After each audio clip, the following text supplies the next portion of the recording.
Students जोहार। पिछला class में हमरे मन उपन्यास चक्री कर सारांश पढ़ रही, उकर कथानक कर विषय में जान ली। आज हमरे चक्री उपन्यास कर समीक्षा करब। समीक्षा में उपन्यास कर कहानी, उकर पात्र, संवाद, उकर भाषा शैली और शिल्प कर उपरे विचार करल जाएला कि उपन्यास पढ़ल बाद में रौर के ई कैसन बुझाला। तो आओ आज हमरे चक्री उपन्यास कर समीक्षा करब। चक्री उपन्यास बालमुकुंद बड़ाइकर लिखल एगो सामाजिक उपन्यास है। बालमुकुंद बड़ाइक गोस्नर कॉलेज रांची में प्रोफेसर रहें। ई एगो काल्पनिक उपन्यास है। इकर पहला संस्करण 1979 ईस्वी में छपलक और दोसर संस्करण 2012 में प्रकाशित होलक। इके नागपुरी कर विद्वान साहित्यकार डॉक्टर राम प्रसाद लघु उपन्यास कई हैं। चक्री उपन्यास 50 पृष्ठ कर है। इकर में जे कहानी है वो भारत कर स्वतंत्रता से पहले से लेके 1956 ईस्वी में जमींदारी प्रथा खत्म होवे कर बाद तक कर कहानी है। ऐसे तो ई उपन्यास से पहले प्रफुल्ल कुमार राय शंकर गोटेक जिंदगी उपन्यास लिख रहे हैं, मुदा उ अप्रकाशित रह जाए रहे। से ले नागपुरी कर पहला प्रकाशित उपन्यास चक्री होलक। सेहेले चक्री कर ऐतिहासिक महत्व है। चक्री कर कथावस्तु बड़ा दमगर है, जे बताएला समय कर महत्व के। समय कर चक्र बड़ा बलवान होवेला, जे समय कर महात्म के बुझेला और आपन के समय कर अनुसार बदलेला, ओहे ई दुनिया में टिके पारेला, रहे पारेला। समय कर दबाव से कृपाल सिंह कर जमींदारी मिजाज में सकारात्मक बदलाव आवेला। एहे दबाव से मंगरा, लालू, सीताराम और बसंती कर हो जिंदगी जमाना कर संगे संगे नवा करवट में बदलेला। खास बात है कि बालमुकुंद बड़ाइक ई बदलाव के तर्क संगत और विश्वसनीय बनाए पाई हैं। एहे चलते चक्री उपन्यास कर कथानक सहज, सुंदर और प्रभावी बन जाए। उपन्यास में जमींदार कृपाल सिंह के बड़ा निर्दयी और अत्याचारी देखावल जाए। आपन बड़की बेटी निर्मला कर बिहा बेरा जमींदार गोटे गांव कर आदमी के बैठल बेगारी खटुआएला, रात दिन काम करवाएला।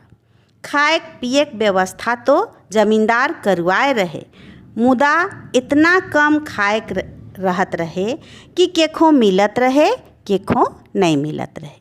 जे उकर बात नहीं मानत रहे, उके जूता से मरुआत रहे। उकर परिवार के सामान सहित गांव कर सीमा से पार करवाए देत रहे और उकर घर के ढाई देवत रहे। उकर गरू छगरी और जमीन पर कब्जा कर लेवत रहे। केहू जमींदार कर कुछो विरोध करत रहें तो उकर लठैत मने उके मायर के मोराए देवत रहें और केहू कुछो करे नहीं पारत रहें। गांव कर एगो रैयत मंगरा साहस कर के आपन बेटा लालू के शहर में कॉलेज में पढ़वाएला। एक दिन लालू गांव आए रहे और जमींदार कर डेवढ़ी कर आगे से जूता पींध के पार हो गेला। तो लालू और उकर बाप मंगरा के जमींदार 10-10 जूता मरवालक। जमींदार ऐसन नियम बनाए रहे कि केउ उकर ड्योढ़ी कर आगे से जूता पींध के चाहे छाता ओढ़ के पार नहीं हो सकत रहें। उपन्यास में जे ऐसन घटना कर वर्णन करल जा है ई एकदम काल्पनिक और बनावटी रंग बुझाएला। काले की झारखंड में जमींदार और रैयत मनकर बीच में ऐसन रिश्ता नहीं रहे। छोटनागपुर का राजा और जमींदार मन कभी ऐसन अत्याचार आपन रैयत से नहीं करत रहे। ई सब फिल्मी स्टाइल कर कहानी जैसन बुझाएला, चाहे यूपी बिहार बटे ऐसन जमींदारी चलत होवी जे कि सुनल सुनाल बात नियर बुझाएला। झारखंड में ऐसन अत्याचार शुरुए से कहियो नहीं होत रहे। अब कहानी में देखब कृपाल सिंह कर मंझला बेटा सीताराम और बेटी बसंती रांची शहर पढ़े के लिए जाएना। मंगरा कर बेटा लालू आगे से रांची में कॉलेज पढ़त रहे, जेकर कॉलेज में बड़ा नाव रहे। इकर से प्रभावित होए के सीताराम एक दिन डराते डराते लालू से मिले के लिए जाएला। मुदा लालू उकर से बड़ा खुशी खुशी मिलेला।